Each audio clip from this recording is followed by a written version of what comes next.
મોરબી ઝુલતા પુલ દુર્ઘટના કેસમાં જયસુખ પટેલને ઝટકો મળ્યો છે। જયસુખ પટેલ સહિતના આરોપીઓએ કરેલ ડિસ્ચાર્જ અરજી રદ કરાઈ છે। સરકારી વકીલ તેમજ પીડિત પરિવારોની દલીલોને ધ્યાનમાં લઈ મોરબી કોર્ટનો આ ચુકાદો। પીડિત પરિવારે આરોપીઓની ડિસ્ચાર્જ અરજી રદ કરવા માટે અરજી કરી હતી અને જયસુખ પટેલ સહિતના આરોપીઓને આ કેસમાં પોતે નિર્દોષ છે, જેથી તેઓને આરોપ મુક્ત કરવામાં આવે તેવી અરજી કરી હતી।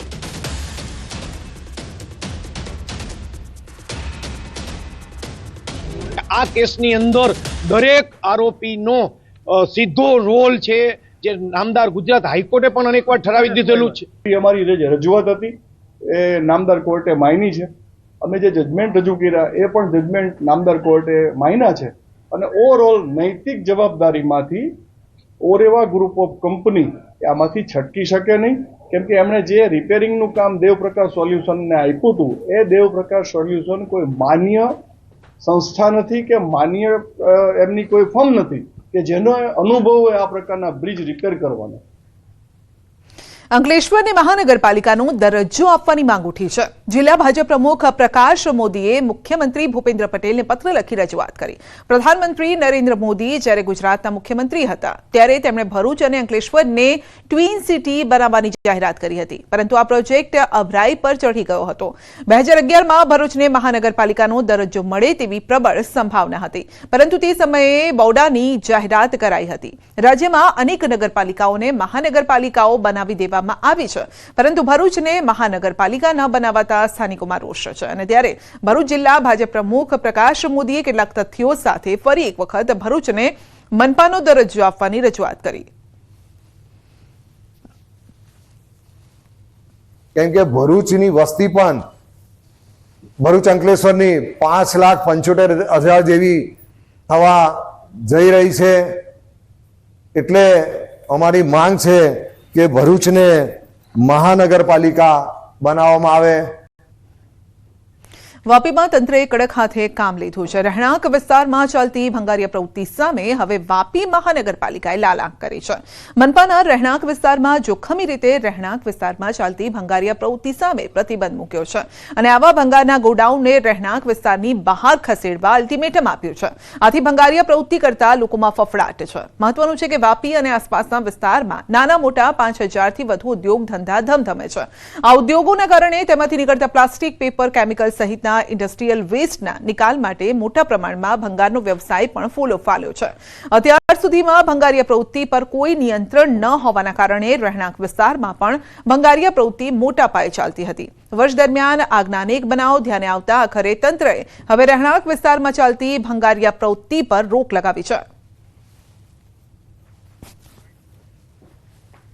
ઘણીવાર ભંગારના ગોદાઉનમાં બહુ વાર આગ લાગેલી છે। આજુબાજુમાં બી આજે એક ન્યુસન્સ પ્રવૃત્તિ બી થઈ જાય અને જાનનું જોખમ બી થઈ જતું હતું।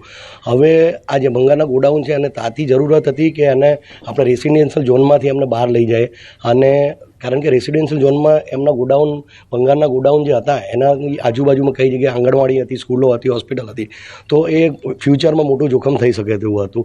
આ પ્રકારના વિસ્તારમાં જ્યાં લોકો રહેતા હોય, રહેણાંકની ઝોન હોય, એ કોઈ પણ રીતે રેગ્યુલરાઇઝ થઈ શકે નહીં।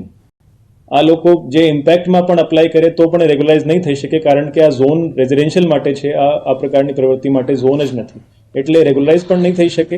આને હવે દૂર કરવું જ પડશે। રાજકોટ મનપા તંત્રનો મોટો છબરડો। જેલમાં બંધ અધિકારીઓને આપ્યું છે સ્થાન। રાજકોટ મનપાની ડાયરીમાં આપ્યું છે સ્થાન। પૂર્વ ટીપીઓ MD સાગઠિયાને અધિકારી તરીકે સ્થાન આપ્યું અને ચીફ ફાયર ઓફિસર ઇલિયાસ ખેરને સ્થાન આપ્યું છે। ભીખાભાઈ ઠેવાને RMCની ડાયરીમાં આપ્યું છે સ્થાન। TRP અગ્નિકાંડમાં 3 અધિકારીઓ જેલમાં બંધ છે। વર્ષ 2025-26ની ડાયરીમાં અધિકારીઓને હાલના હોદ્દા પર સ્થાન આપતા સત્તાધીશોનો સૌથી મોટો છબરડો સામે આવ્યો। TRP અગ્નિકાંડમાં 3 અધિકારીઓને નિયમ મુજબ સસ્પેન્ડ કરવામાં આવ્યા છે।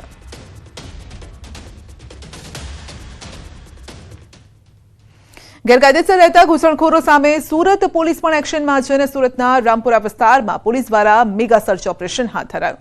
ડીસીપી, એસીપી, પીઆઈ સહિત મોટી સંખ્યામાં પોલીસનો કાફલો સર્ચ ઓપરેશનમાં જોડાયો। ઉલ્લેખનીય છે કે જમ્મુ કાશ્મીરના પહેલગામમાં થયેલા આતંકી હુમલાની ઘટના બાદ રાજ્યભરમાં ગેરકાયદેસર રહેતા લોકો સામે સકંજો કસાયો છે। અમદાવાદ, આણંદ, વડોદરા સહિત અનેક જિલ્લાઓમાં પોલીસ ગેરકાયદેસર રહેતા લોકો સામે તવાઈ બોલાવી રહી છે। પોલીસ ગેરકાયદેસર રહેતા શંકાસ્પદ બાંગ્લાદેશીઓને ઝડપી તેમના આધાર પુરાવાની તપાસ કરી રહી છે. કાશ્મીરના પહેલગામ ખાતે થયેલા હુમલા બાદ ગુજરાત અને ખાસ કરીને સુરત પોલીસ એલર્ટ મોડ પર આવી છે અને ખાસ કરીને સુરતમાં રહેતા ગેરકાયદેસર બાંગ્લાદેશીઓની શોધખોળ શરૂ કરી છે. દ્રશ્ય સીધા જોઈ શકાય છે કે કારખાના જ્વેલર્સના કારખાના હોય, સોના ચાંદી બનાવતા હોય કારખાના હોય, તે તમામ જગ્યાએ જઈને સર્ચની કામગીરી શરૂ કરી છે. દ્રશ્ય જોઈ જાય છે.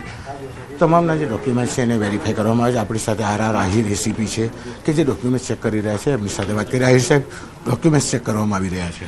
જી બિલકુલ. જે લોકો બાંગ્લાદેશીઓ છે એના વિરુદ્ધમાં એક મુહિમ જાહેર કરેલી છે ઈ ડિવિઝને. તેના અનુસંધાને અમારી પોલીસની કુલ ટોટલ 7 ટીમો છે. જે અમારા મધ્યપુરામાં પોલીસ સ્ટેશનમાં જે હીરા બજાર છે, એ સિવાય જે સોની બજાર છે એમાં મોટા ભાગે બંગાળી કારીગરો છે. એ લોકોને અમે લોકો પર્સનલ જઈને એ લોકો કારખાનામાં વેરીફાઈ કરી છે.